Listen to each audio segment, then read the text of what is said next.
Hello students, आप सभी का आपके चैनल द परफेक्ट क्लासेस में स्वागत है। Directorate of education GNCT of Delhi की वर्कशीट नंबर 20 डिस्कस कर रहे हैं बच्चों। क्लास 7 की वर्कशीट है, सब्जेक्ट सोशल साइंस है, टॉपिक है एयर। 29 सितंबर 2021 की वर्कशीट है, तो स्टार्ट करते हैं। When water evaporates from land and different water bodies it becomes water vapour. जब जल पृथ्वी और अलग अलग जलाशयों से वाष्पित होता है तो ये जलवाष्प बन जाता है। Moisture in the air at any time is known as humidity. वायु में किसी भी समय जलवाष्प की मात्रा को आर्द्रता कहते हैं, ह्यूमिडिटी बोलते हैं आर्द्रता। When the air is full of water vapour we call it a humid day. जब वायु में जलवाष्प की मात्रा अधिक होती है तो हम उसे आर्द्र दिन कहते हैं, ह्यूमिड डे कहते हैं। As the air gets warmer its capacity to hold the water vapour increases and so it becomes more and more humid. तो बच्चे, जब वायु में जलवाष्प की मात्रा बनती है तो उसे आर्द्र दिन कहते हैं। तो जैसे जैसे वायु गर्म होती है इसकी जलवाष्प धारण करने की क्षमता बढ़ जाती है, ठीक है, और ये और अधिक क्या होती है, और अधिक आर्द्र हो जाती है। On a humid day clothes take longer to dry and sweat from our body doesn't evaporate easily making us feel very uncomfortable. तो आर्द्र दिन में क्या होता है, जब आर्द्र दिन होता है, थोड़ा नमी वाला दिन होता है, उसमें कपड़े सूखने में काफ़ी समय लगता है एवं हमारे शरीर से पसीना आसानी से नहीं सूखता और हम अनकंफर्टेबल मतलब बहुत अजीब सा असहज महसूस करते हैं, ठीक है। बोल सकते हैं। टाइप्स ऑफ रेनफॉल का क्या मीनिंग है?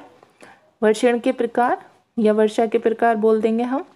देखिए, एक होती है कन्वेक्शनल रेनफॉल, संवहनीय वर्षा बोलते हैं हिंदी में। सेकंड है साइक्लोनिक रेनफॉल, चक्रवाती वर्षा।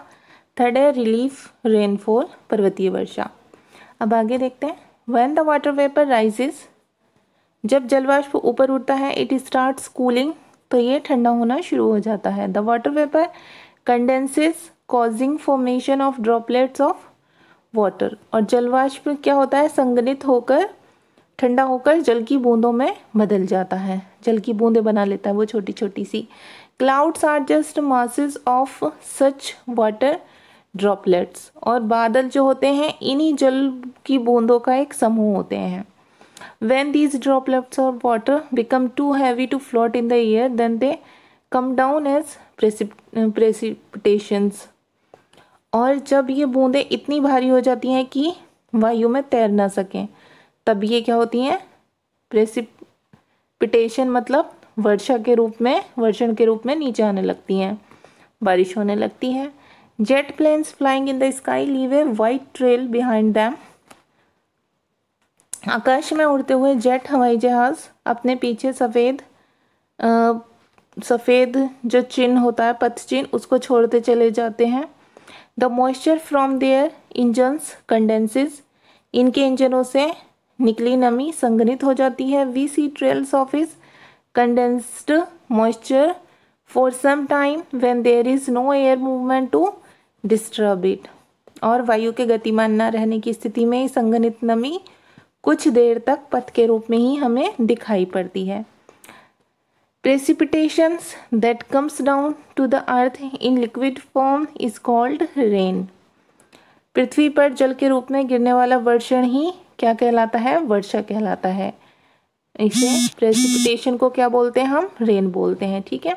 Most of the ground water comes from rain water, और अधिकतर जो ज़मीन का जो पानी होता है ज़मीन के अंदर, ग्राउंड वाटर जो होता है वो कहाँ से आता है, वो भी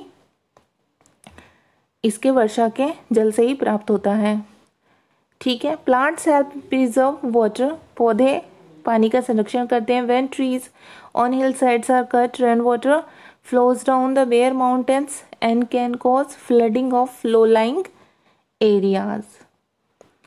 अच्छा, जब क्या होता है कि जब पहाड़ी पार्श्वों से पेड़ काटे जाते हैं और वर्षा जल अनावृत पहाड़ों से नीचे बहता है एवं निचले इलाकों में ये बाढ़ का कारण बन जाता है। Rainfall is very important for the survival of plants and animal. वर्षा जो होती है वो पौधों तथा जीव जंतुओं को जीवित रहने के लिए बहुत महत्वपूर्ण है। It brings fresh water to the earth surface, और ये धरातल को क्या देती है, ताज़ा जल प्रदान करती है। If rainfall is less, water scarcity and drought occur और यदि वर्षा कम हो तो जल की कमी तथा सूखा हो जाता है। On the other hand if it is more floods take place. इसके विपरीत अगर वर्षा अधिक होती है तो क्या होता है, बाढ़ आ जाती है। डू यू नो, क्या आप जानते हैं? Other forms of precipitations are snow, sleet, hail. वर्षण के दूसरे रूप क्या हैं? हिम, सहिमवृष्टि तथा ओला। अब क्वेश्चन आंसर देखते हैं बच्चों।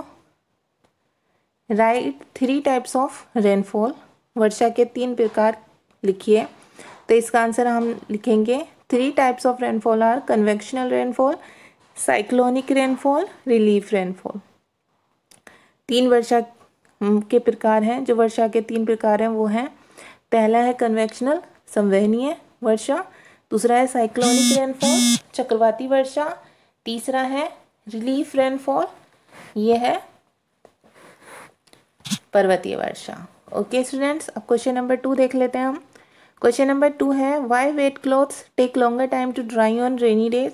वर्षा के जो दिन होते हैं उनमें गीले कपड़ों को सूखने में अधिक समय क्यों लगता है? तो इसका आंसर हम लिखेंगे wet clothes take longer time to dry on rainy day because the air has a lot of water vapour. वर्षा के दिनों में गीले कपड़ों को सूखने में अधिक समय लगता है क्योंकि हवा में बहुत अधिक जलवाष्प होता है। क्वेश्चन नंबर 3 है according to you which month receive most of the rainfall in Delhi. आपके अनुसार दिल्ली में कौन से महीने में सबसे अधिक वर्षा होती है? तो हम लिखेंगे अगस्त, क्योंकि अगस्त में ही सबसे अधिक वर्षा होती है दिल्ली में। अब क्वेश्चन नंबर 4 है बच्चों explain any important incident experienced by you during rainy days. वर्षा के दिनों में आपके द्वारा अनुभव की गई किसी महत्वपूर्ण घटना का वर्णन कीजिए।